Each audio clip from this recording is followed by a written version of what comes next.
It's Gunver time! Hello and welcome back to another video. Well, today I'll be rounding off my wizard set dungeons with the Delsere set.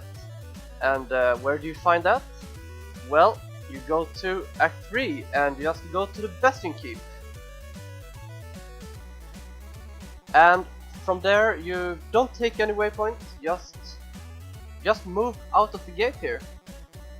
And up to the battlement even.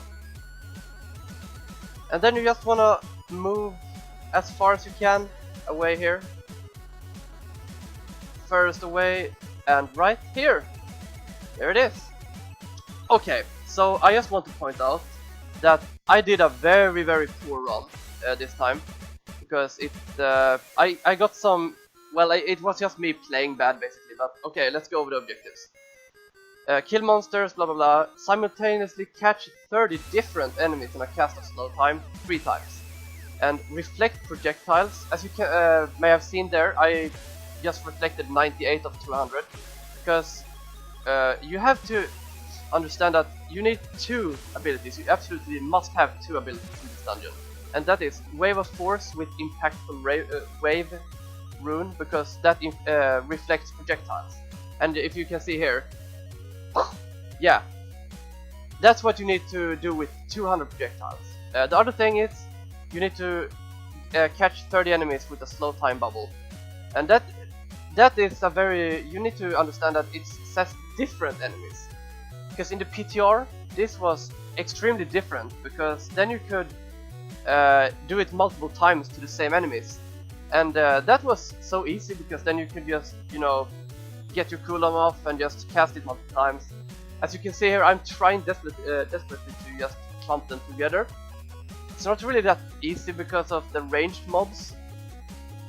But other than that, other than the Delsere set in this dungeon, there isn't really any, you know, sort of demand on a specific legendary to use to help you here. Maybe other than, because I'm using Energy Twister to just, you know, make it easier for myself, kind of, because these mobs are easier to just clump to you, and if you're using the Ranslord's Folly Bracers, those causes the Energy Twisters to, you know, drag the mobs to that location in which you cast the Twister. But other than that, you don't really need any specific legendaries to make it work.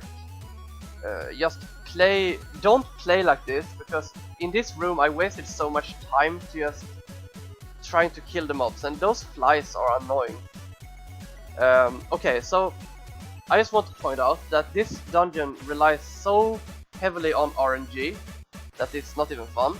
Because, okay, my best advice to you is to act on a whim, kind of. Okay, first of all, you may have to do this dungeon on multiple times to just learn the layout, because the layout is the same every time. The mobs vary though, like the location that mobs spawn is varied, and how big the groups are, and you kind of need at least 3 big groups because of the slow time objective. But I had to do this like a couple of times just to work out a good strategy to do this in. And even still, I kind of messed it up in some parts, but I could work it out. So at this time in the dungeon, at this part, I was starting to panic a bit, because I realized that I only had 1 of 3. But luckily I found 2 pretty huge packs here right at the end, so I actually could work it out just by doing this. So this is the last pack here, and for some reason I noticed I missed 1 single mob. But lucky for me, it wasn't really far away. So once again, be careful when you skip those mobs, if you manage to skip. But other than that, that's this dungeon, and well, that's all the wizard dungeons. I will be looking into making more set dungeon guides with other classes. But other than that, I hope you enjoyed this video, and I'll see you next time. Have a good day now!